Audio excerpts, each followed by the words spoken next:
Personality types are driven by genetics and hormonal structure or hormonal propensities. By looking at someone's hands, not palm reading, not astrology, actual science called digit index ratio, you can begin to tell the beginnings, but not the end of someone's personality. Testosterone finger, estrogen, digit index ratio. I just tell people, pop your hand up. It's funny. People love it. I do it on dates. I do it with business. So you could tell I'm more of a risk taker. I'm driven more by testosterone and oftentimes dopamine, which means I'm an explorer, novelty. But the main reason I say the 5 fingers is not the end of personality. You network well when you read people. What it is, Brad Lee back again with another episode of Dropping Bombs. By popular demand, everybody freaked out when I had this guy on last time. I said, dude, you got to come back. He's back in Vegas. Ty Lopez in the house. Thank you. I like talking to you. You're a smart guy. Well, dude, your post last time got me like, I don't know, 4 or 5 million views, 8 million, might be up to 10 million. I think it's like 8.5. The crazy thing is the shares on that tequila thing. Dude, I wonder why everyone was sharing that. Probably saying, see, that's why I drink tequila. Exactly. You know, people focus too much on views. Most of the algorithms are starting to switch to shares. TikTok, I think, was the first person to put shares prominently on the side there. And they outsmarted Instagram. The Chinese were outsmarting the Americans because shares is more proof that not only is it interesting, but this has viral potential. There's a guy who wrote a book on virality. He's a mentor of mine, and he wrote a book, Contagious. And he talks about the 7 steps to try to make anything contagious, or AKA viral. Shareability is almost the key that every entrepreneur forgets. Because I look sometimes, I saw this girl, she did, I forget what it was, either showed her ass or something like that. It had crazy amount of views, but it had almost no shares. So it wasn't share worthy. So that tequila one that got 250,000 shares. I was with my friend, no joke, in the UK. And I was like, I was on with Brad Lee. We're talking about all this intellectual stuff. I'm thinking I'm smart. The thing that goes the most viral is me just talking about tequila, which is actually logical because the other thing in Jonah Berger's 7 steps to virality is it relatable? Some of the stuff I talk about, me and you talk about, it's like, oh, you're an entrepreneur and you drop $100,000 on Facebook ads a month. People don't relate to that, so they're not going to share. But the second I say, the healthiest drug is tequila. And by the way, if you look at those comments, people are like, you can't fucking have, Ty said there's probiotics. You can't have probiotics in sterile environments like alcohol. Bullshit. Google it. Like I said, tequila, the fermentation process, there's a probiotic effect. So anyway, but the point is, look at shares. Shares. So I was with my friend Jeremy, and I'm like, man, this thing, I can't understand it. Got 250,000 shares. He goes, I know, because he's like, Ty, I shared it with my friend. I'm like, why'd you share this? He's like, because I like tequila, and I wanted my friend to know that I'm on the right side of history. So I press that. So. I heard a story that Vimeo was actually around before YouTube. And the reason why YouTube started kicking everyone's ass is because they had like more share buttons. Yes, probably. But also, don't forget, for advanced entrepreneurs listening, M&A activity, mergers and acquisitions. Google acquired YouTube, I think in 08-ish, 07. And so you put the monster search engine behind you. In addition, Vimeo didn't have that classic M&A play. So sometimes things that roll up into bigger companies are the ones that be. Instagram, I remember when Instagram started, is like 2012. Kevin Systrom sold in the largest transaction. I remember even thinking, this Zuckerberg guy's crazy. He's dropping a bill for an app. It was $1 billion cash. In hindsight, it's the greatest business move of modern history. Instagram's worth, I think Facebook's market cap's been hovering $500 billion, close to $500 billion. For $1 billion, I would say 60% of Facebook's value is in Instagram. The second Instagram, if they didn't have Instagram, they would have been surpassed. They got WhatsApp, Facebook, and Insta. So for a bill, he probably made 250 bill. That's a good return. Now, do you think Mark's the actual brainchild behind all that, or do you think he has a big team? Anytime humans are arguing whether you are a lizard or a robot, you're a smart dude. And people think Zuckerberg's a lizard or a robot. I'm like, I would take that as a compliment. It's a superhuman power. People are all tricked by Avengers movies that the superheroes of the modern world are big, strong, tall, they stop beautiful. No, the superheroes are the people that seem to be another species. I'm not saying they're good. You could say they're the evil superheroes, but the superheroes, Zuckerberg, my theory on Facebook, Instagram, because it's lost power, is when Mark Zuckerberg was truly behind it. It was a beast of unfathomable. I know Tom from MySpace, which was before Facebook. He's actually in my 67 Steps. Years ago, he's like, Tom, a big fan. Came over to my house. We should shoot basketball. He told me the exact story of when he met Mark Zuckerberg. MySpace 05 was an Alexa Site 1. It had more daily visits than Google in 05. Tom's like, man, I was on top of the world. I didn't listen to anybody. This young kid came up to me at a conference, said, hi, Tom, I know you're the king. I got this new thing called the Facebook. And, but it's not going viral. It's not that interesting. And Tom said, I turned to him and said, of course not. You only allow one photo. Make it sexier. Allow photo albums. Tom told me that was a mistake to tell my competitor that, because Mark Zuckerberg, for whatever you think of him, is a smart dude. He instantly put photo albums. And from that moment on, MySpace was going down and Facebook took off. So I think he's a genius. I think in the last 5 years, I mean, look, I have a friend made so much money, he started becoming a DJ. That's when you know your friend made a lot of money. You're like, yo, what do you do? I collect art and a DJ. That means somebody put 100 mil in their bank account. Zuckerberg started doing jujitsu and MMA. That tells you he's checked out of Facebook. Trust me, he's all into the metaverse. And so Facebook's gone down because, as Ogilvy said, there's no statues to committees. There's statues to men or women, individuals. And when the individual in an organization checks out, the organization checks out. Elon hasn't checked out. Like, since he bought X, I think it's a lot better platform. There's no statues to committees. There's statues. With Steve Jobs, they kicked Steve Jobs out of Apple. Big mistake. They brought in, we got this Pepsi, Coca-Cola, genius CEO. He'll be better. We'll run Apple by a committee. We have a board. They kicked Steve Jobs out. Apple went down. Microsoft took over. They brought back the king, Steve Jobs, and it became the first $1 trillion company. So, Zuckerberg's sharp. I don't think it was a committee. And I think he doesn't care anymore that much. He's off in Lululand. He's like metaverse, and he released Ray-Ban glasses that people use for AI. I'm totally bought into AI, but I'm like, why sunglasses? What if I'm inside or is it dark? So Zuckerberg, I think you eventually disconnect. But people forget the magic of Zuckerberg. I've been telling people the Western world decided to hate the guru and love the classroom. And that happened in the 1800s. The Western world switched educational models from the guru. You used to have, in the tribes, if we go back far enough, there was the guru, there was the dad or the chief leaders like, yo, sons, I'm going to teach you how to hunt lions, and you're going to come with me, and I'm going to mentor you with the spear in the jungle. In the end of 1800s, the Germans introduced a classroom system where, no, we're going to lecture you, and you're going to learn by listening. Well, humans don't learn by listening. How many people have you met that you tell stuff, they ignore you?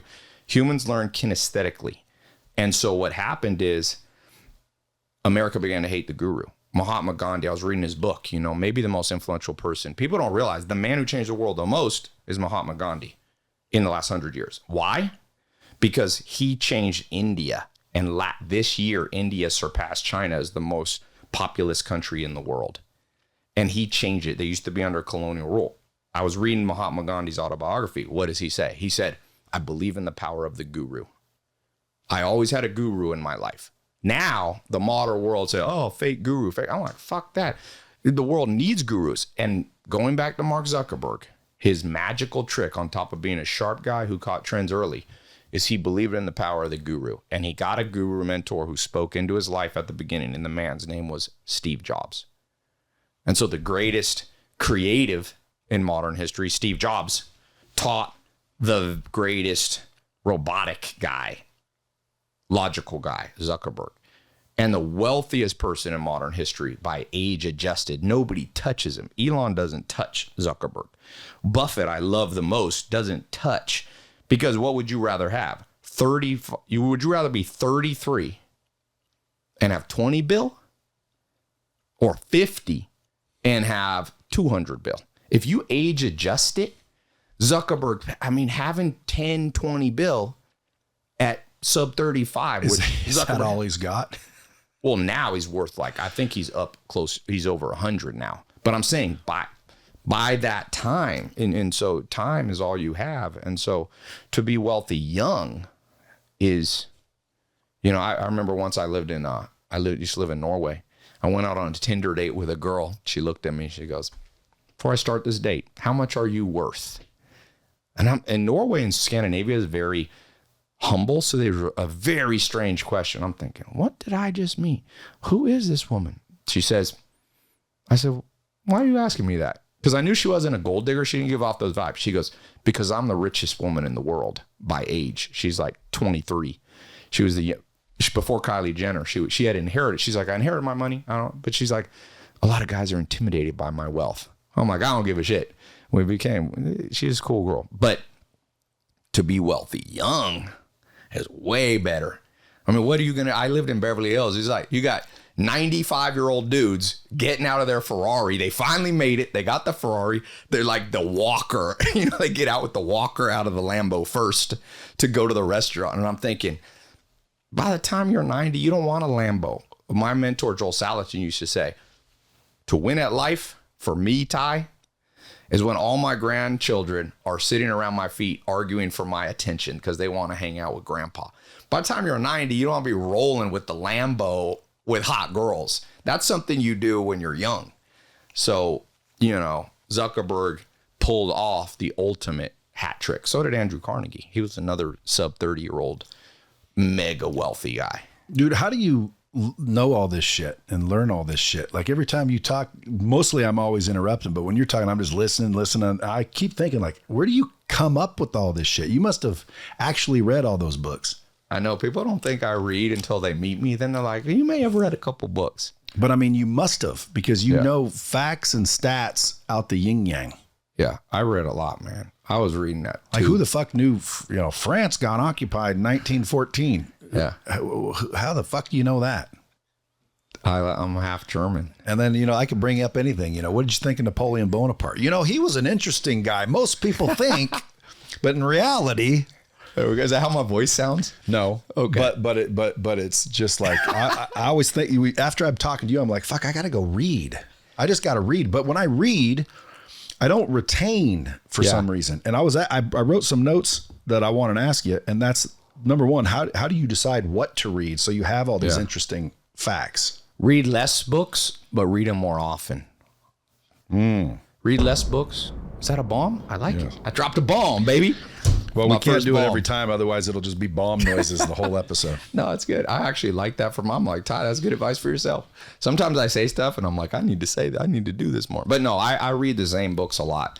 You'd be surprised. I do go broad on books, but in general, most books suck. Most books, they got to fill up a whole set. The publisher says, yo, I need a 250-page book, so fill it up. They got one good concept in it. So I do scan a lot of modern books. I'll find the one good chapter, read it. But like where I go deep is I got a set of 100 books that I swap out a little bit, but I put it up on that list somewhere? TyLopez.com/books. It's been one of the top lists since I put it up in 2014. TyLopez.com/books. And that's your top 100? Yeah. It's a free page and it's in priority order. I got you on video saying my book was the best book you ever read. There you go. So I better be in that take list. that as AI. You can manipulate voices now. You can have me say, I've wiped out all other books. Is that legal? Because I was watching the other day and I thought, dude, I could get like any celebrity AI version to brag about my company. Could they stop me for that? So I actually have a guy who built AI technology and he has gone through the legal on this. And his lawyers are like, it's gray area. They can argue both sides. If it's public domain voice, maybe you can do it. I think you'll get attacked. If you take like President Biden or Trump's voice and say, Dropping Bombs is the best podcast, you're probably going to get a letter. But sometimes you might be able to do it before they do a letter. I had a friend, his dad was an immigrant from the Middle East, from Afghanistan, poor American dream story. Came to America, started gas stations in the state of New York, wasn't making any money. True American spirit. He changed the name of his gas stations to 7 Even instead of 7-Eleven. He changed, like in Coming to America is like the Big Mac is the Big Mick. So he changed 7-Eleven. He to the same color sign. He took the L out, basically made it 7 even. All of a sudden, sales shot up because people would drive in. Instead of like the Slurpee, he had the Slurp or something. And he said his dad was worth 20 mil before he got a letter from 7-Eleven cease and desist. So you might be able to pull off all these voices. I'm not encouraging you to do it. But Xbox is on their game. When I started Lightspeed, this was way back 20 some years ago. There was no training systems out there, number one. Definitely not interactive and all the shit mine does. And I started sending out to car dealerships campaigns that basically said it's like an Xbox for training. Yes. Dude, 3 days afterwards, I got a cease and desist by Microsoft. I'm Really? like, how in the hell did they even know I did it? Number one. You could have fought back. Well, I didn't because I was broke and brand new. Microsoft, I ain't going against Microsoft. Yeah, but sometimes the mighty like that, you can reverse engineer it by going public and saying, I'm a little entrepreneur and I'm being bullied for telling the truth. It's like Xbox. I put a disclaimer on the bottom that says not endorsed by Microsoft. Why can't I say it's like Xbox? You would have probably flipped the switch on Microsoft, could have countersued them if they try to talk crap to you. Sometimes when you're weak, that's like the art of war. When strong, appear weak, Now, yeah, but I was weak. So I tried to appear strong. Yeah. That's right. Like those birds, little birds, they get attacked, they put their wings up, So, dude, do you have a cheat code to learning, or is that goes back to read less books just more often? Well, I think you have to know how you learn. About 10% of people can learn by listening. I don't know why, but I was born in that I don't mind learning audio. In fact, I'll tell you that here's a real cheat code. They say there's 3 types of learning: audio, visual, kinesthetic. Train yourself to be good at all 3, but know your dominant form. 80% of people are kinesthetic, or 60%. Kinesthetics means like you want to learn to build a house. I say to you, I build homes. Here's a hammer. Follow me around for a couple weeks. You're going to get good. That's old school. And that's what I said. The East does kinesthetic, the guru. You follow the guru who teaches you how to breathe, teaches you how to think. America went the audio way, which only works on 10% of people. That's why the school system is spitting out, a crazy stat that people don't believe me. I got to Google it in front of them. What do you think are the 3 big expenses that governments and people spend globally every year? What do you think is the number one spend? From governments? Yeah, in people. What do we spend in the world the most on, or almost the most on? Taxes. Okay. But like what industry? Oh, no idea. Healthcare is 9 trillion. So 9,000 billion. Okay.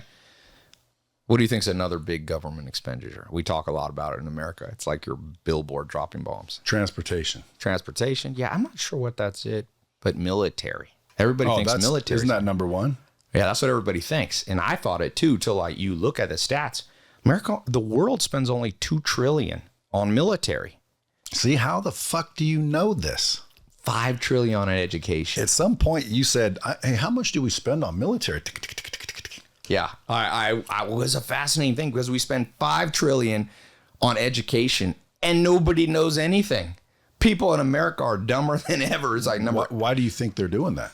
Because they adopted the wrong system in the 1800s. People don't learn audio. A few people.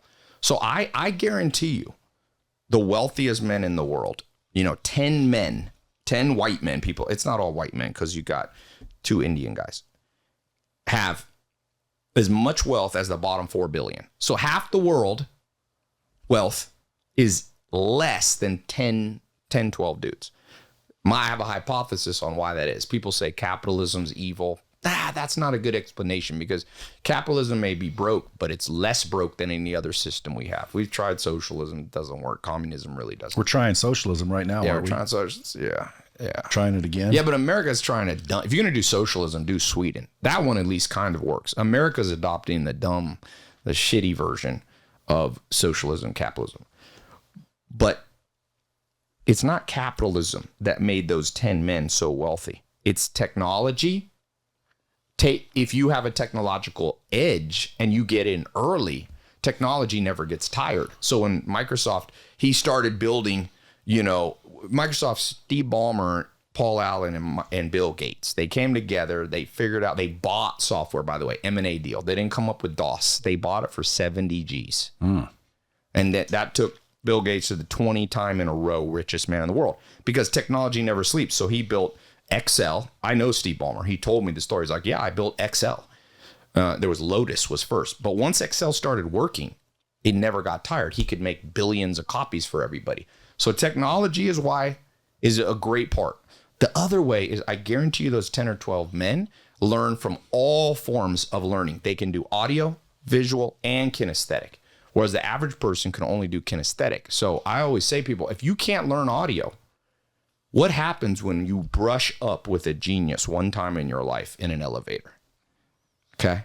And he says something to you that if you listen would unlock all wealth for you, but you haven't developed all three ways of learning. It'll go in one ear, out the other. I actually, people I mentor, I'm like, the reason they're like, Ty, I don't learn by you telling me, or I don't learn by books. But I'm like, but that's all you have because Einstein's dead and there's no YouTubes of him really. There's one video, I think, of Einstein. So you have to learn through books.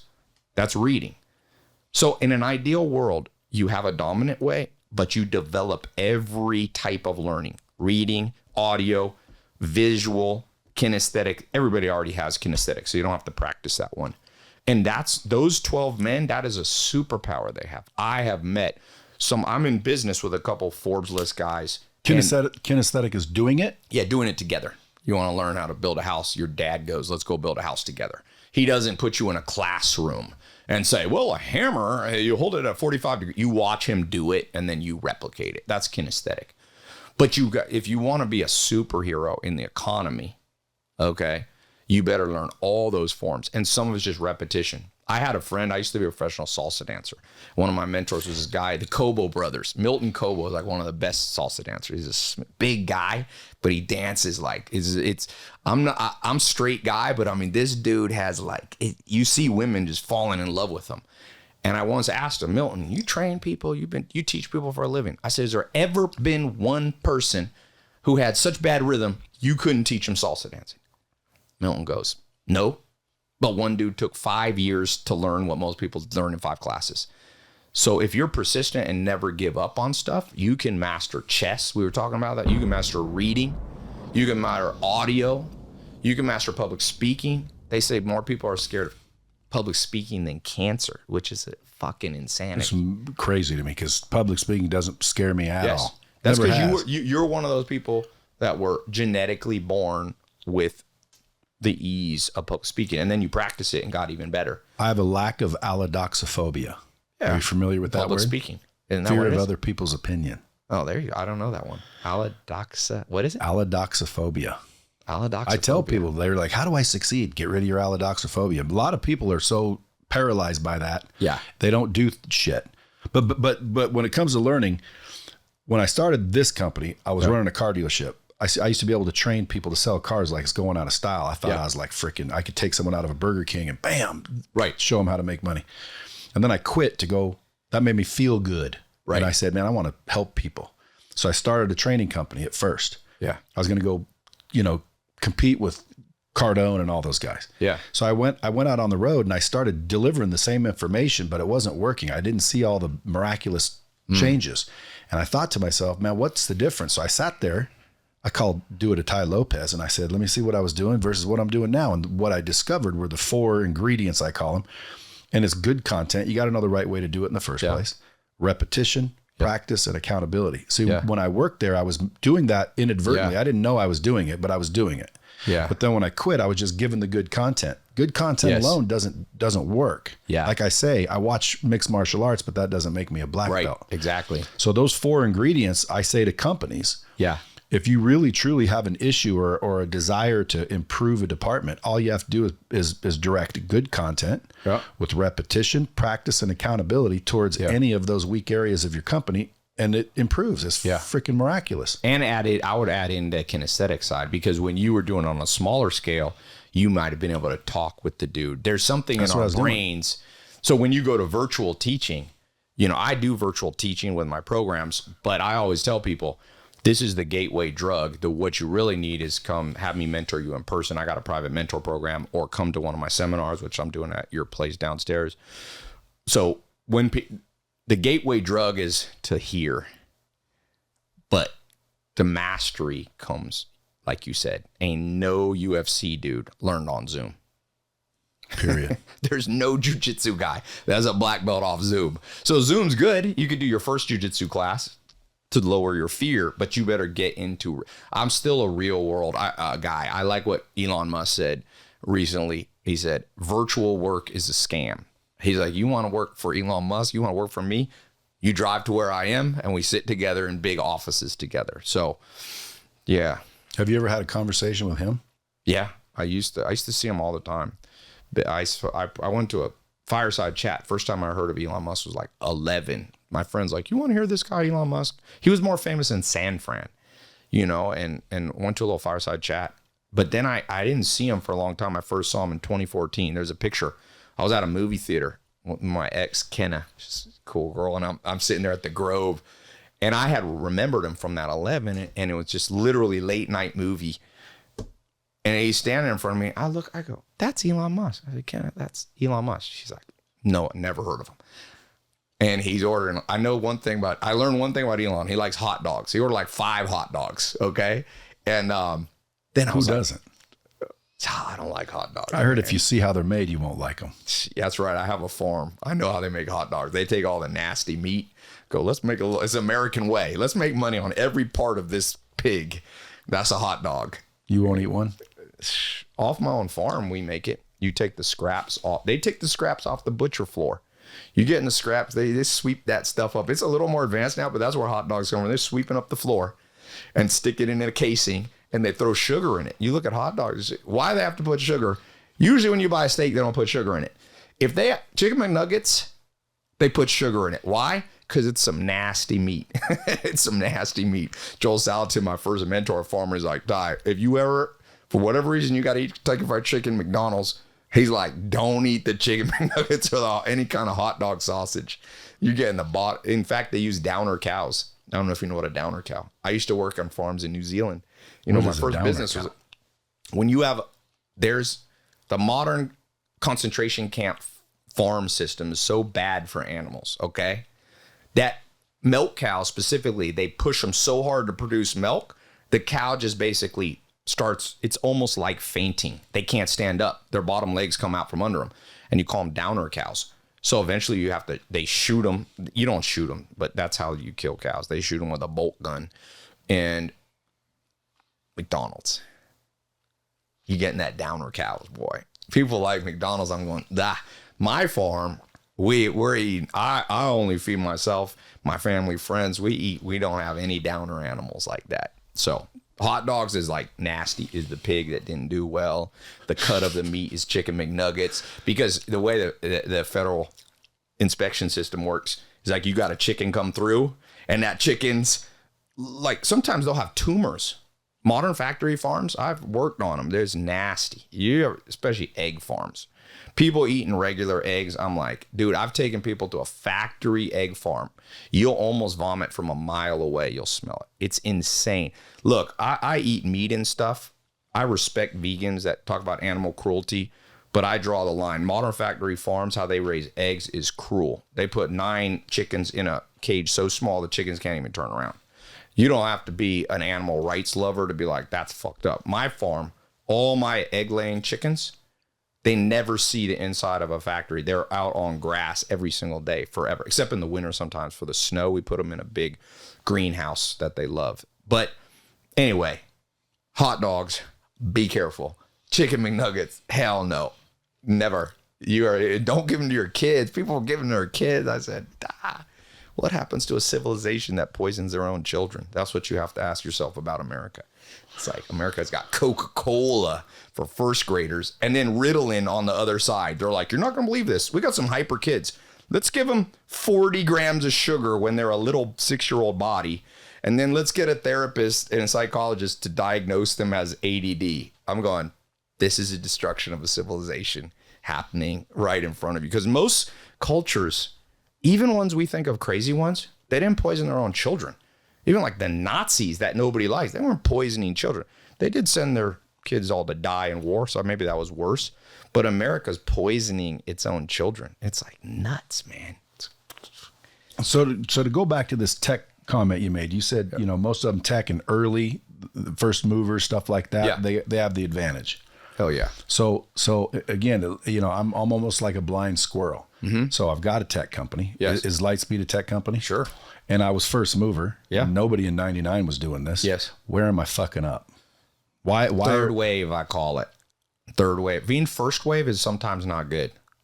So you were first wave. Sometimes first wave guys win. Jeff Bezos, 94, starts Amazon. He's still the king. We're just entering the third wave. So all the money's made in the third wave. So good news for you is you still got a chance for Lightspeed to hit the third wave. I'll give you a perfect example. First wave of social media platforms were like chat rooms in the 1990s. I had a friend, my friend Zach, rest in peace. He would meet chicks off chat rooms. He has horrible stories because you couldn't see the woman. He once told me a story. He met this woman and she's like, meet me outside the Barnes and Noble in Charlotte, North Carolina. He's like, bro, I rolled up. I saw this chick. She's like, I'll be standing outside the Barnes and Noble. He's like, I pretended I didn't see her. I just rolled right past. But he goes, she saw me. So she thought that I didn't see her. So she jumped in the car and started chasing me. He's like, I'm going through Charlotte trying to lose this woman. I'm like, doing James Bond, 90-degree turn. He's like, finally I lost her. And I got home. She's on the chat room. What happened? I saw you. He's like, oh, I thought you, he's like, I didn't see you. I thought you were at a different Barnes and Noble. So you had chat rooms first. That's first wave of social media. Included in that, I would probably put in Friendster. That was the first one. When I was at the Amish, living at the Amish, I was no technology. My friend was on Friendster, Dave Benfield. So that's first wave. Second wave was kind of, and I would even put MySpace first wave. Second wave was Facebook.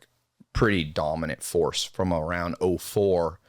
Now, the end of the second wave was like TikTok caught the second wave. Let's say it happens in about 10-year stints. So like 96 to 06 is first wave, social media tech. 06 to 16 is second wave. That was very dominated by Facebook. MySpace dropped out of the picture by like 09. Mark Zuckerberg, through M&A control, buying Instagram, he controlled it. Around 16, I remember, you kind of had the end of it. That was Snapchat came in, started threatening so much that Mark Zuckerberg said, we got to make stories. Mark Zuckerberg's smart. Good artists copy, great artists steal. He stole stories, or else he would have been unseated at the end of the second wave. Third wavers is like TikTok came in. But the third wave's not over. So let's say third wave is, you got still another 5 years. Whoever dominates the third wave will hold wealth for like a generation. So you see that. So for you, you were a first waver. Maybe you missed the second wave. Now you catch the third wave with Lightspeed, you'll be a monster. That third wave, because what happens is you see that with everything. You see that with music, first wave people. There was all these people with modern music pre-1950 Elvis. There was these black bands of great musicians doing rap in the 1940s. But we don't know them because that first wave gets forgotten easily. Only rarely, like Frank Sinatra. Sinatra came out of the first wave and survived the second wave. He was still on Johnny Carson in the 70s, 80s. Second waver was Elvis. Elvis was that second wave dude in music. And that lasted. Michael Jackson was second wave, strong. But music will be dominated in 100 years by the third wave people. I mean, first wave was Bach, actually. Bach, Beethoven. Most people have forgotten them. Most people can't name one Bach song. He's the greatest musician of all time, of modern times, by far. So that can you? I bet you can. Yeah, I play Bach, man. You have I think people have heard the cello concerto is one of his famous ones. That's a famous Bach that most people know. That Baroque period. By the way, if you're ever trying to study, trying to be healthier, Baroque music is the only one scientists have played that makes plants grow faster. Really? Heavy metal makes them grow slower.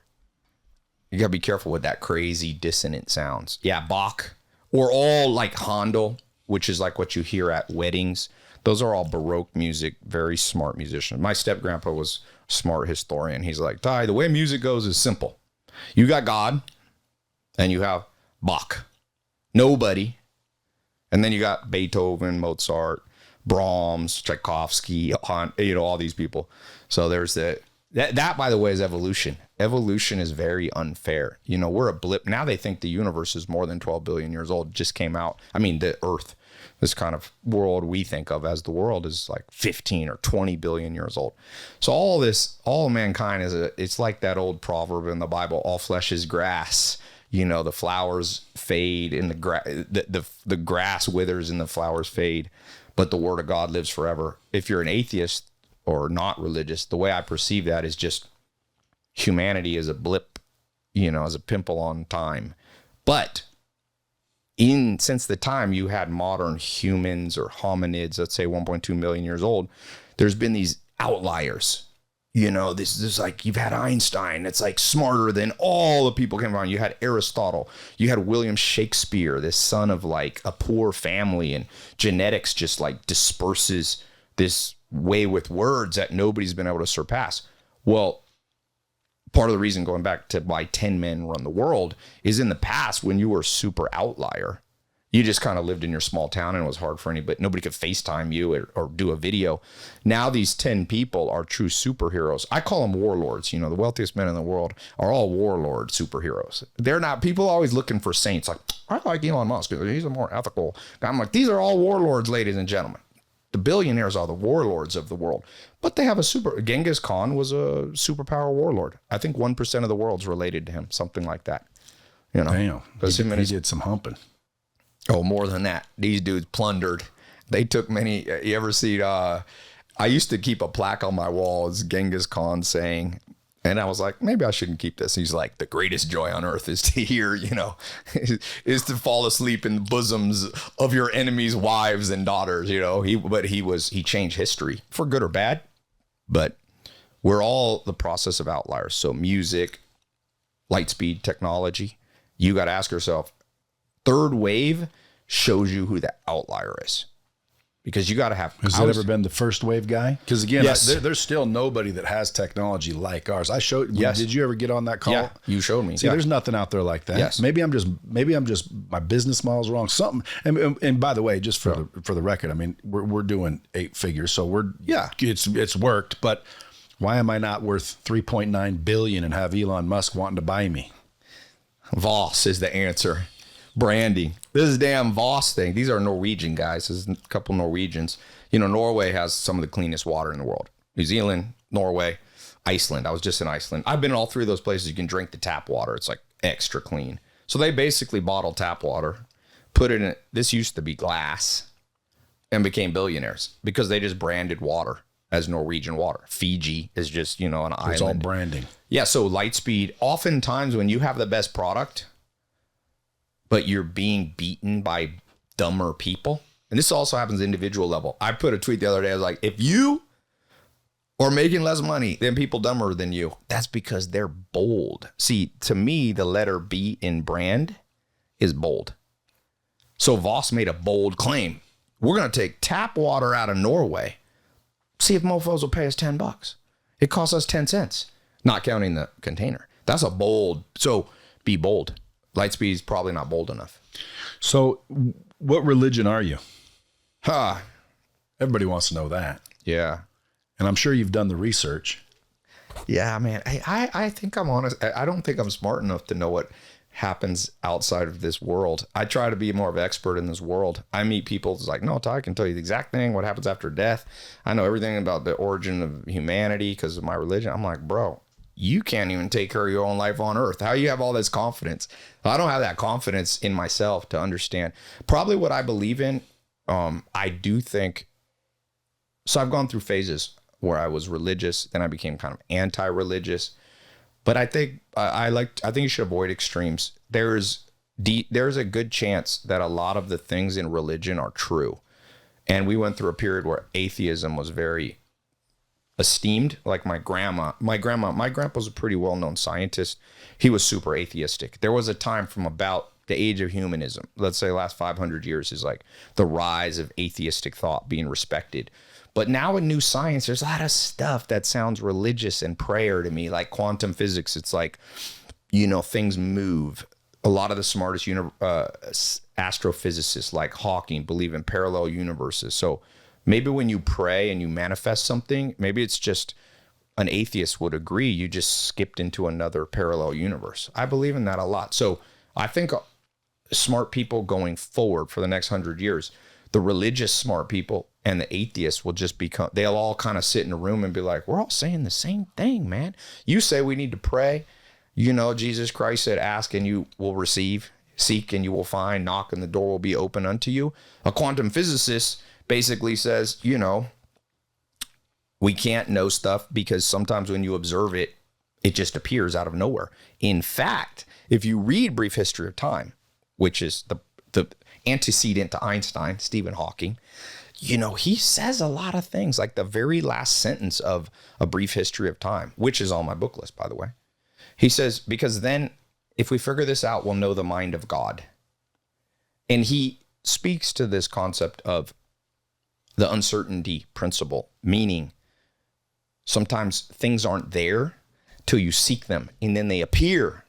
Einstein didn't like that, by the way. He was a certainty guy. I was telling you, you know, if you watch that Oppenheimer movie, there's a great scene where Oppenheimer goes, the main character is there trying to meet Einstein, and Einstein says, the man who believes in uncertainty came to ask me for certainty. Einstein was bothered by the uncertainty principle. Once again, somebody who's religious, Muslim, Christian, Buddhist, whatever, they pray like, God, I'm in this foxhole, you know, please get me out of here. And then all of a sudden they survive. Like, there's a lot of stories of that. Of course, there's stories of people who die too. But then the quantum physicist is like, okay, I'm observing something in a state and it's not there. Or when I observe it, it changes. And that's a hard one to understand. So I'm saying maybe that I think the universe is so complex. Also, you know, the concept of heaven or hell, like Jesus Christ said, you know, he looked at all the buildings and the Pharisees and these religious people. He was like, God's not there. The kingdom of God is inside of you. Well, now with atomic theory and even going deeper than atomic, they don't know how far the universe ends inside you. So we find atoms and then there's things, another universe of quarks inside of atoms. And then they don't know where it's going to end, meaning there might be a universe inside of you. So when Jesus Christ said the kingdom of God is inside of you, physicists might be like, this guy was right. You know what I mean? So I don't know. I like the parallel universe thing. I think that's the most practical way, if you're religious or atheist, to live your life. Like, I was driving over here and for this event, my team was kind of messing up. Usually I've done tons of events. There usually runs like clockwork. They forgot to help me when I was at the hotel get over here. The car was in the wrong place. I was late for your podcast. And I was just thinking to myself, I'm going to choose to skip across parallel universes in the blink of an eye into a universe where everything's organized. I'm doing well. You know, when you're broke, that's what changed my life. I read a Tony Robbins book, a guru that a lot of people don't like. You know, people think they're smart. Oh, you don't need gurus. You need Harvard. Well, a guru changed my life because he said, it's one chapter in a book when I was sleeping on a couch in a mobile home in Clayton, North Carolina, with nothing, man. I remember I didn't have a closet, so I had a bag next to me. I rarely cry. It's one of the, in my whole life, I was like one of the only times I remember crying. Not bawling. It was late at night and I was like, I think I fucked up. All my friends went to college. They went down the conventional route. I went to live with the Amish. I'm like, it was funny. I was like 20 something. I'm like, my life's over. You know, people get very suicidal sometimes at 20. I'm like, your life ain't over. But back then to me, the reality was like, I messed up. I had a friend who went to college, was working as a W-2 employee, making like 300 grand. Meanwhile, I didn't have a car. I had met this girl, this Russian girl at Campbell University. She's like, come pick me up on a date. And I really liked her and I had no car. And I'm like, I don't have love. I don't have women. I don't have a college degree. I know how to milk cows. I have a skill that but I read that Tony Robbins book, which said, when you fail, you ponder. And when you succeed, you party. But all greatness comes out of pondering, meaning all greatness comes out of failure. So I think right then I skipped into another universe. I put into a parallel universe. I was like, I'm going to skip into a parallel universe where my mess becomes my message. Make your mess your message. So my mess was having no money and no purpose. I popped in, and within 9 months, I discovered the internet. I found a mentor, Corey Rudel, paid him $300, never met him. He died before I could meet him in a car crash, sadly. The great ones die too early. And I never got to thank him, but I paid all the money I had in my bank account for this course.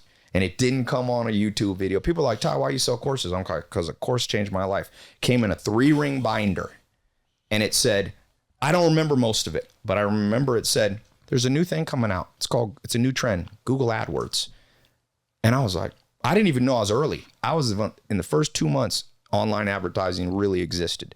I jumped on it. And within 9 months, I was making $8,000 a month, pretty much on autopilot. I skipped parallel universes. You could call it prayer. You could call it a guru, but that stuff works. And all change happens like that. You basically choose. So for Lightspeed, you got to think, how do I skip universes? I'm in a universe where my return on brain damage isn't high enough. You put a lot of brain damage into it and the return's not there. There is a parallel universe. And like I said, smart people like Hawking believed in this. You can just skip across universes in a blink of an eye. Now you have to take action. Some people are too much into you just meditate and now Lightspeed is the top one. That might be the smart, a great architect imagines before they create. But I bet you can skip into a universe by changing the branding, or Lightspeed is just a brand new thing. A bolder message. Like going back to you want to cease and desist from Microsoft. Why don't I just give you some equity and you do it? I know we've talked. I'm happy to do it. That's why I wanted to come back and talk to you. It's $1 billion deal for sure. Because it's the best. He told me for the first $1 billion, Jerome, he's giving me $999 million. And the second $1 billion, he gets the next $999 million. Is that the deal? No, but I'd reverse it. You reverse it. Yeah, I make you a bill and I get a mill. You make me a bill, you can have the second bill. Yeah, all what if yours. it only goes to a bill? All yours. In fact, you make me 500 mil, you can have it from there, 100%. Okay. But this is being recorded. Yeah, I know that it's. Hold on, I'm gonna drink some bold claim branding here. Hey, you want to spend an hour a week with me helping you become a business badass? Well, check out my group in the link below. Hey, I know that it's the best. Norway. I know that it's the best, but unfortunately, and everybody pay attention, best known beats best all the time. They're just bolder. Yeah, but how the frick is some of these platforms out there that are bolder? They're not bolder. They're just marketing. I've never really boldness. Marketed.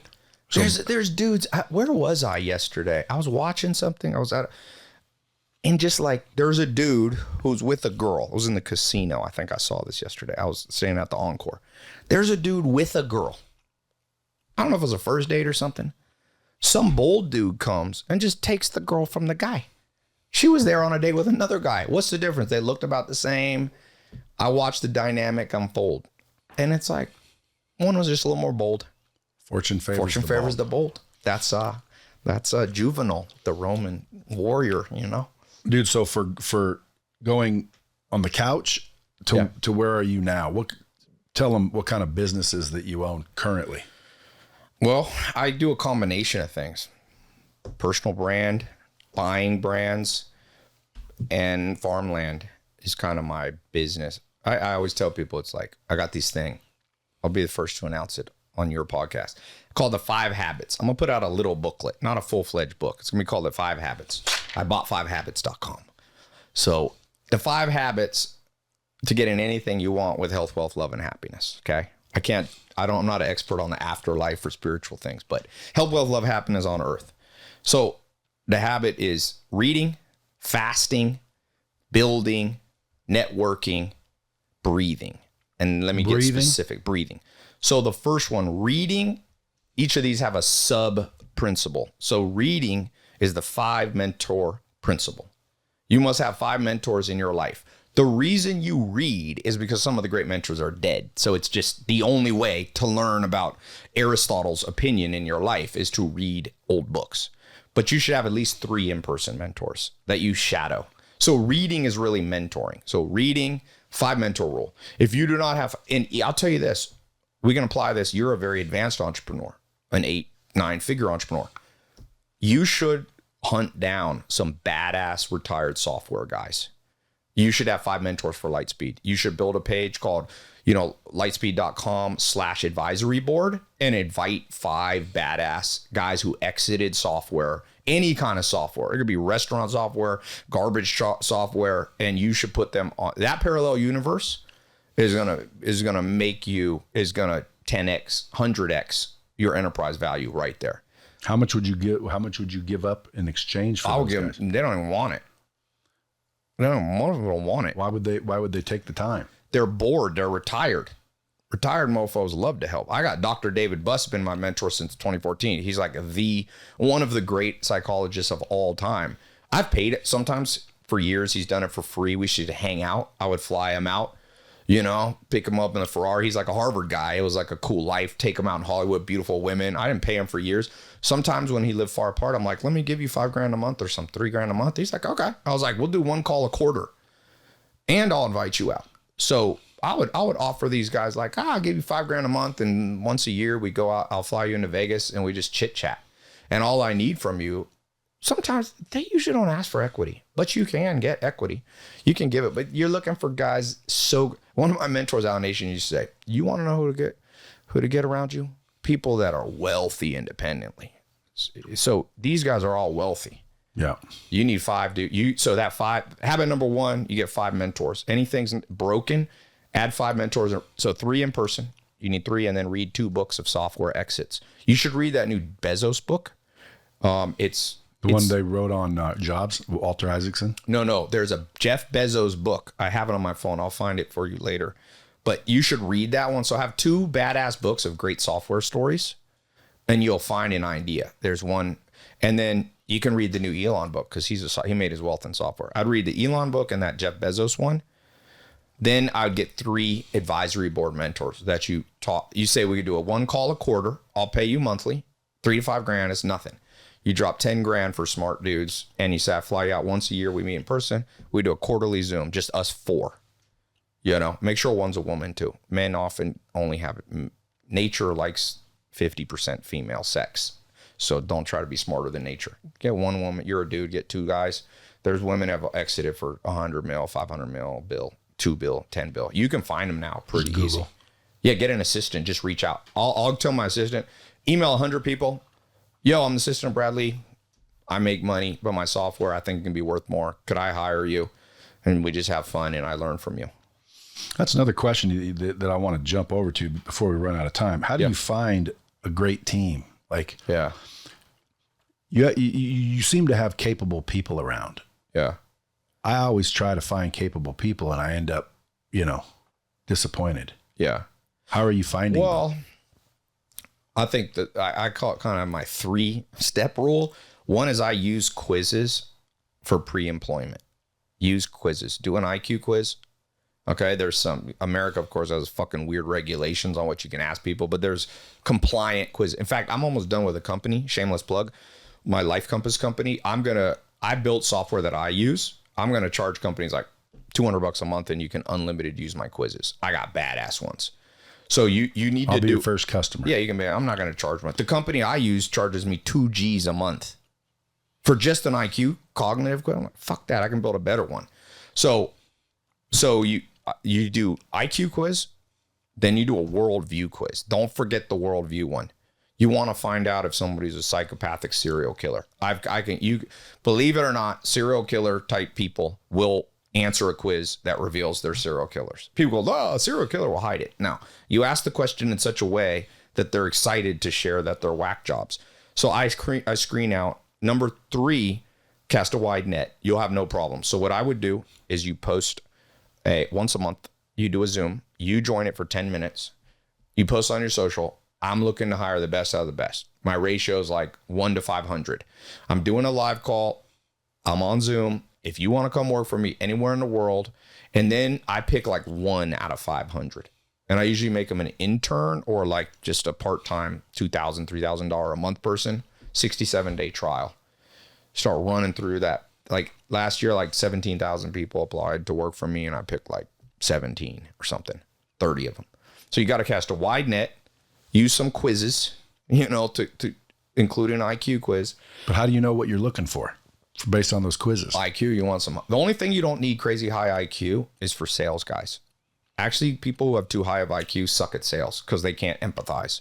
So I don't use IQ tests on salespeople. But you're looking for high IQ for assistants and stuff like that. Operations. You want people who have the old school measure of intelligence because they're like engineer structure. Programmers too. Like I have had the same programmer since 2007. This mofo's smart. And smart means you have to manage them less. He's from China. And the first week he worked for me, I'm like, this dude doesn't know English. 2 weeks later, who's speaking English? I was like, how'd you learn English? He's like, I taught myself so I'd have this job. I was like, we hired the right guy, and he's the best programmer I've had. So for like raw intelligence things, operations, programming, you want to put them, that IQ test filters, because or else you find it out after a year of them working for you. What would you say is a high IQ? Well, the cognitive one I use gives you a range from 1 to 100%. So like I'm looking for people for executive quality, like the military officer, I'm looking for in the 90s, for management in the 80s, and for staff down in the 70s. But I don't like people below like 70 much. So I have like 70s is like operational people, 80s is managers, 90s is executive leaders. Have you ever taken it? Yeah. What's yours? I got the highest on it that anybody got for 5 years, but that doesn't mean I'm smarter. It's just maybe I'm good at taking quizzes. I used to do these tests till I took one time, and it said, don't hire him. Yeah, but you're smart. Talking about me. Yeah, but you're smart. You play chess. But anyway, look, intelligence is multifaceted. I watched this video yesterday. This dude he would have been killed 100 years ago. He's like autistic, couldn't speak. And then they realized he can write symphonies in his head. And he just wrote this symphony. So I make exceptions for the IQ test. Like I said, I'm a practical dude. I used to IQ test sales guys, hire all these 80s, 90s IQ sales guys. They couldn't sell. Then I tested my very best guy. He got like 50. So that's when I learned, emotional IQ is a different quiz. Do you have to worry about culture if they're all over the planet? It's better. You got an office in Vegas. Try to hire into Vegas. People will move for you. Your biggest advantage is you're a celebrity in your industry. People want to work. So I would try to fill up this office, man. Yeah. You say, so reading, get the 5 mentors, 3 in person, now fasting. Yeah, so fasting, 5-hour rule. You got to have self-control, especially in the modern world. So don't intermittent fast 5 hours a day. First 3 hours when you wake up, don't eat anything. You'll be okay. And then the last 2 hours before you sleep, don't go to bed, especially if you're trying to cut. What about full-on fasting, though? Because right now, believe it or not, that's what I'm doing, and it's melting away, bro. Yeah. The only thing, you're more of a superhero of self-discipline. If you go to the masses and you tell them to fast, it gets into a lot of yo-yo diets. So people will fast, try to make up for a bad diet, pop down, and then the body compensates out of the fast, it gain it all back. Yeah. So that for most people, what I have my 150 body, 150body.com is like my health protocol for myself that I teach busy entrepreneurs. Every 150 days, that's twice a year, do a fast, but no more. A real intense fast. I've done up to 5 days. I'm not sure if you do a 5-day fast, Dr. Schultz is this famous herbalist guy that my mom loves. Now the Kardashians finally found him, but first day you do just like light vegetables. And then he would do a 3-day water fast. And the last day you break it back with like vegetables. Don't go cold turkey, But that's too hard for most people. And you got to look at your metabolism. Some people are bigger. If you're a bigger dude, maybe you can pull it off. But I like Bruce Lee said, man, I don't fear the man who practices 1,000 kicks in one day. I fear the man who practices 1 kick a day for 1,000 straight days. So I'd rather have people doing intermittent fasting where you're a little bit micro changing your habits. Every morning you wake up at 8, use some black coffee and water to keep yourself in a fasted state for 3 hours. Eat at 11 before you go to the gym. You should go to the gym if you're trying to build strength. Don't go to the gym fasted, And then 2 hours before bed, because most people, one of my mentors wrote the book Willpower. He's like the #1 expert in the world on willpower. He told me, it's a good book, by the way, Willpower. He told me, he said, Doc, your willpower drops at night. So you got to be careful about nighttime snacks. So I was like, you really want to cut that 5-hour rule, 3 hours in the morning, but 2 hours before you sleep, nada, no food. You can drink water. But even I stopped drinking water because else you're up at night peeing. You don't get deep sleep. So that's the second habit, fasting, 5-hour rule. The third habit is building wealth. And that's the 5 asset rule. If you look statistically, people try to argue with me. So I'm like, bro, I'm like, humans lie, numbers don't. It's software, brand, land, cash, crypto. If you don't believe me, let's go to the greatest NBA free MBA class you can have. Better than Harvard, Yale. I've taught at Harvard. I've taught at London Business School, number 1 and 2. It ain't better than Forbes.com. You go to the real-time list. It's pretty accurate. I mean, Putin should be on there. He's a trillionaire. But they're not putting warlords on there, true warlords. So you got the top 10 men. You look at how they built their wealth. You look at the story. It's facts. You can't make believe. 8 out of 10 did it with software. Software, land. So then brand. You can't just have software. So you're on the right track because you have software. But the second is build an insane brand around it. Ballmer, the richest guy I know, he's worth about 95 bill. We had dinner and he was telling me the story. He's like, Lotus 123 was Excel, before Excel. He's like, we out-branded them. So it's software, and then you either build a personal brand, which you have, and a corporate brand. You got the double whammy. So it's software brand. That's how 80% Elon made his money with software brand. PayPal, Jeff Bezos, Zuckerberg, even Warren Buffett. Now he's the largest shareholder in tech, Apple. But there's 2 men who didn't do it. It's Louis Vuitton owner Bernard Arnault and Buffett. But now Louis Vuitton's like 50% of their revenue is online. So it's software, which is e-commerce, online business, SaaS, what you're doing. Build a strong brand, both personal. Steve Jobs put his face in front of it. So both personal. Elon Musk put his face on Twitter X. Then you do reinvest profits into land. Too many people reinvest profits back into the business. Never, you don't know what's going to happen in the economy. Diversify. So like Mark Twain said, buy land, they ain't making any more of it, at least on this earth. So I buy farmland. You know, Jerome here does construction, residential, all of it's fine. Pick your thing. I'm more interested. I used to live with the Amish and build houses. I'm not that good at building houses, but farmland, I'm good with living things. So I buy a lot of farms. So reinvest profit into land, your version of it. Then cash management. You got to have, people say cash is trash. Well, okay, maybe, but you have to have some cash management in this world, US dollars or euros or whatever. So that's number 4 is cash management. But then the 5th is crypto, which I put all alternative assets. So you can have Bitcoin, ETH, Monero, but also I put gold and silver in there. Bullets I put in there. Backup food, backup water. You put like bullets the in crypto? Yeah. I just throw everything weird in crypto. And that's the 5th asset you must have, because there is a definite non-zero chance that something wacky happens with dollars. My grandma told me, in our lifetime, my grandma grew up in Germany in the 1920s. She's born 1918, March 19th, February 19th.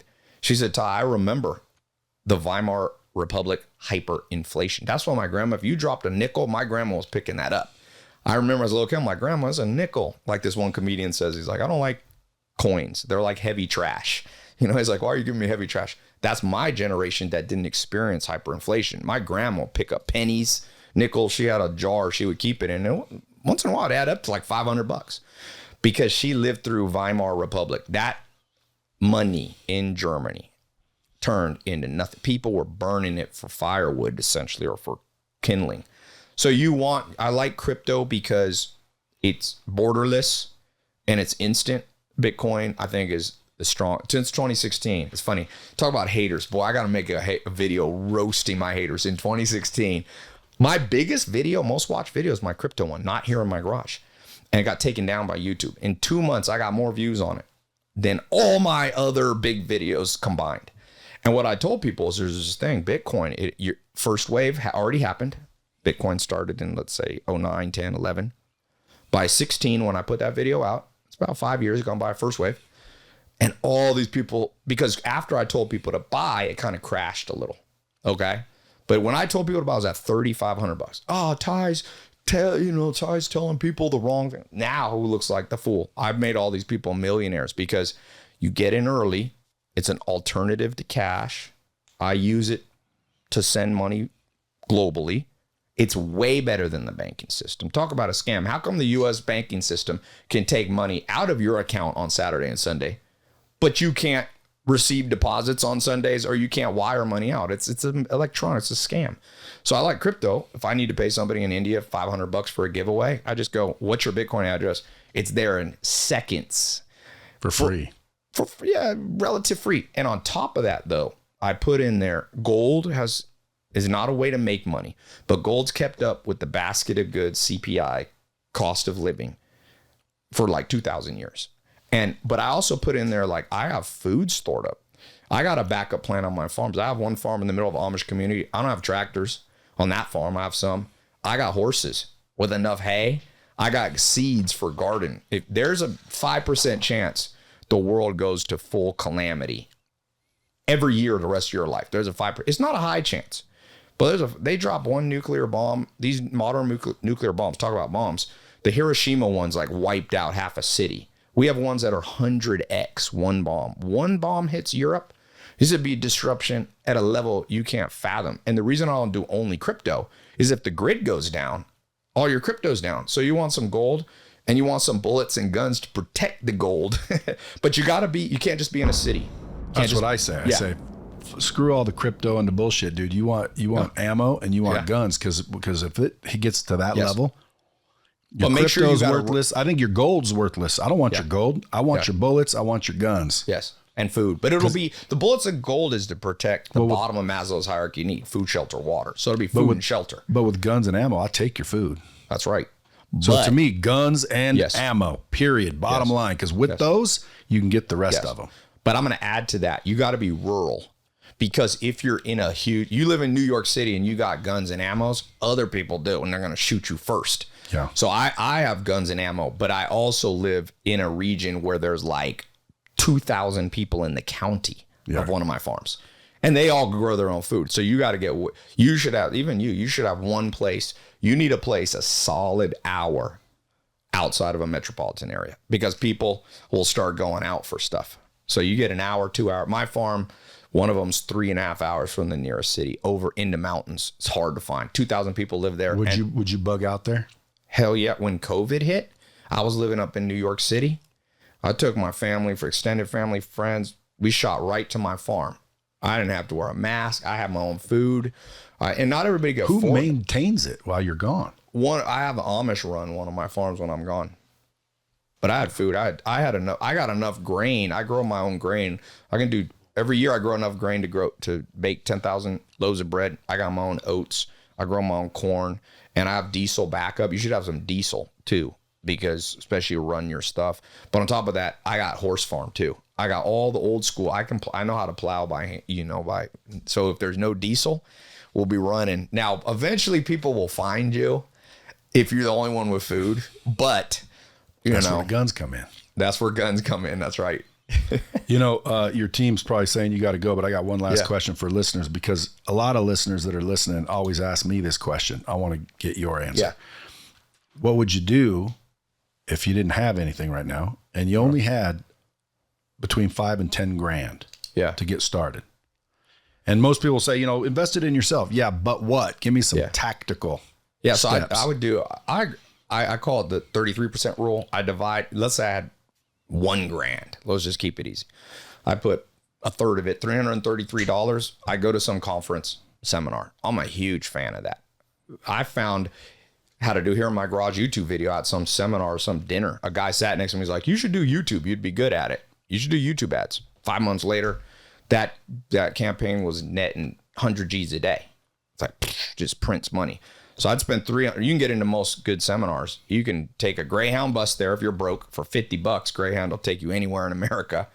You could sleep in a tent, pack your tent, and then you spend $200 on a seminar or conference ticket where people are making money. And all the money, my friend always used to say, the money's in the hallways of the conference. I go to conferences now. I walk around the hallways. You meet somebody. People say, I saw Russell Brunson the other day from ClickFunnels. He has that thing, you're one funnel away from making $1 million. That's a good one. I like mine better. You're one person away from $1 million. Yeah. Somebody knows something you don't know. They'll tell you. Yeah. Cardone one time got pissed at me because we were doing 10X. I think it was 10X2. And he wanted me on one of his lives to talk about, who to listen to and whatnot. So one of his questions was, well, Brad, who out of all the speakers there, who do you think people should be listening to? Because I was a speaker, obviously. He probably assumed I'd say me. Yeah. I said, dude, honestly, I wouldn't be listening to the speakers. You can hear all those fuckers all over social media, and they're saying the same shit. I said, I wouldn't be interested in the speakers as much as I would be who's sitting next to me. Yeah. And the hallways. basically. I didn't say hallways, but that's what I mean. Because people don't realize, like, exactly what you just said. Relationships is where every dollar you've ever received came from somehow, some way. Yes. So when people say, Brad, quickly, what would you do? Dude, the more hands you shake, the more money you make. Yeah, I like that. That's a good one. Hey, you need to trademark that one. By the way, but look, I got to where the other 333, the other two quick baskets. Second basket, so you got 333. Then I would take $333 and I would buy books or courses. I sell courses. I tell people that not because I sell courses. I sell courses because they work. Then the last $333, I'd make sure I had an internet connection. I'd call businesses. Yo, I'm 21 years old. You're smarter than me, Mr. 55-year-old, but you ain't smarter. I saw your TikTok. I saw your Facebook. I did an audit of them. Let me fix it for free for 1 week. If I'm good, I charge $1,000 a month. I'll fix your email marketing, your text marketing. I walk door to door into restaurants, dental offices, take that $300, make sure I had an old refurbished iPhone, run a whole business, services. Wealth, when you have nothing, you start by providing a service, trading your time for money. Once you got your time for money, then you flip into the 5 assets: brand, software, brand, land, cash, crypto. But predecessor to that, you go sell. Sales will make you money. Sales will make you rich. Sales. Hey, and people will hate me if I don't get you to finish this 5. You had fasting. Yes. Then building wealth was the where you ended. Yes, network and breathing's left. So networking, like you said, but the key to networking is not just walking around a room, is reading people. So I call it the 5-finger rule. Personality types are driven by genetics and hormonal structure or hormonal propensities. So by looking at someone's hands, not palm reading, not astrology, actual science called digit index ratio, you can begin to tell the beginnings, but not the end of someone's personality. Testosterone finger, estrogen, digit index ratio. I have high testosterone, low estrogen. So if you met me in a crowd, I just tell people, pop your hand up. It's funny. People love it. I do it on dates. I do it with business. So you could tell I'm more of a risk taker. I'm driven more by testosterone and oftentimes dopamine, which means I'm an explorer, novelty. But the main reason I say the 5 fingers, it's not the end of personality. You network well when you read people. And so this is the beginning of learning the science of reading people. So networking, start with the 5-finger rule. And then the last one is breathing. The world wants to stress you out. I call it the machine. There's a machine. The old school educational system is a machine. It puts you into the machine. Some of you are steering wheels. Some of you are a spoke on the wheel, and you just get ground into the ground. It's the 9-to-5 job. It's the job.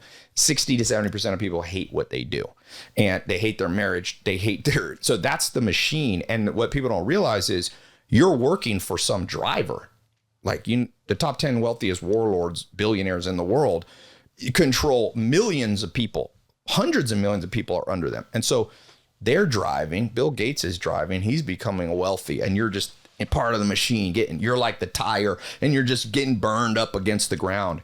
And so the media makes money off outrage and clicks. So they're not going to tell you all the good stuff in the world. They're going to tell you the world's ending. They're going to stress you out because stress makes you click. So the way you step out of the machine is all 5 of these habits. You step out of the food getting fat machine by the 5-hour rule. You step out of the machine of the old way to learn where nobody knows anything by reading and getting 3 mentors and 2 books. You get out of the machine by building the 5 assets: software, brand, land, cash, crypto. You learn networking. So you're no longer feeling isolated and lonely. But the last one, you still will have stress sometimes. And so what happens with stress, my friend, Dr. Herman Fresco, is one of the top neuroscientists in the world. He's been like on the cover of like Nature or all these top scientific journals. He always tells me, Todd, the way it works is you got the brain stem, the back of your brain. Some people call it the crocodile mind, the primitive mind. When you're stressed, you go here. If you're walking across the street, an 18-wheeler honks the horn, you don't go to the logical part up here. This is the median prefrontal cortex. You go to the brainstem and you jump out of the way. That saves you. And then up here you have, brainstem, medulla, cerebellum. Then you have that where you store fear memories, trauma, the amygdala. All this is the primitive part. And so the media is constantly hitting you. You wake up and it's like, well, the world's too hot or the world's too cold.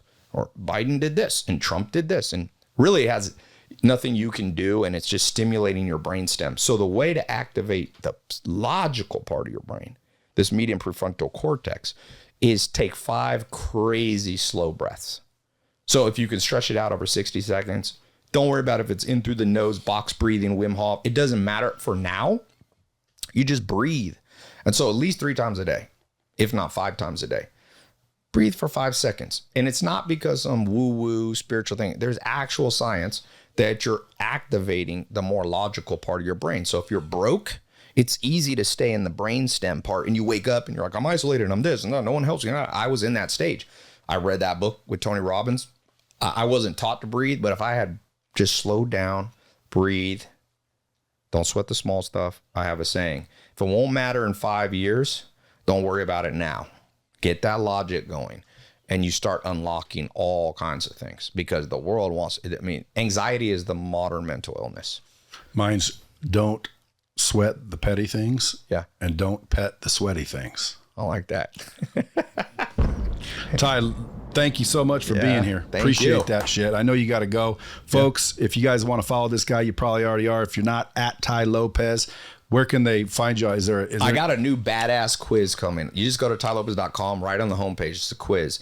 I will tell you your career archetype, what your destiny. I got like 16 questions. These aren't bullshit quizzes. This is a very scientific quiz based on Hexaco, some of the better than 16 personalities and all those kind of archaic science ones. So you go to tylopez.com, you take this quiz. It'll tell you your career archetype, your primary and secondary, because fix your finances to fix your life first. Maslow's hierarchy of needs, at the bottom is food, shelter, water, and safety. In the modern world, you don't build your own house. You need money. So I always tell people, when you're broke, you start in sales, you fix your money, but make sure you go in the right career. And I built a quiz. I don't know why. It's a tragedy that the school system didn't build this quiz. So I did it. It's good. I've been testing it on tens of thousands of people. 800,000 people have taken my other quizzes. This one will change your life. Even if you're good, listen, a lot of people are working in their secondary strength, so they're making good money. Like, I think what happened with you is you probably pivoted into your primary strength, which is people. Your secondary strength is probably software. Like you've been building a tech company, but the second you switch into social media, people like you and you catch on. So a lot of people out there are staying in their third best. There's 12 types. So a lot of people are in their third or fourth best occupation because mom and dad told them. You got to make first thing first. And I'll show you how. tylopez.com. I'll have the quiz right there. Free quiz. tylopez.com. Yeah. As always, till next time, keep it real. Now, why can she do it, but for example, a guy like me can't do it? Well, a guy like me can do it. I'm coming up with reasons and rationalizations why I can't do it. We can all fucking do it. And you can do it. Deep down, you know what I'm saying is right. The question is why aren't you? Once we crack those questions, we'll make progress. Because you have to ask yourself, why am I not truly wanting to be in shape?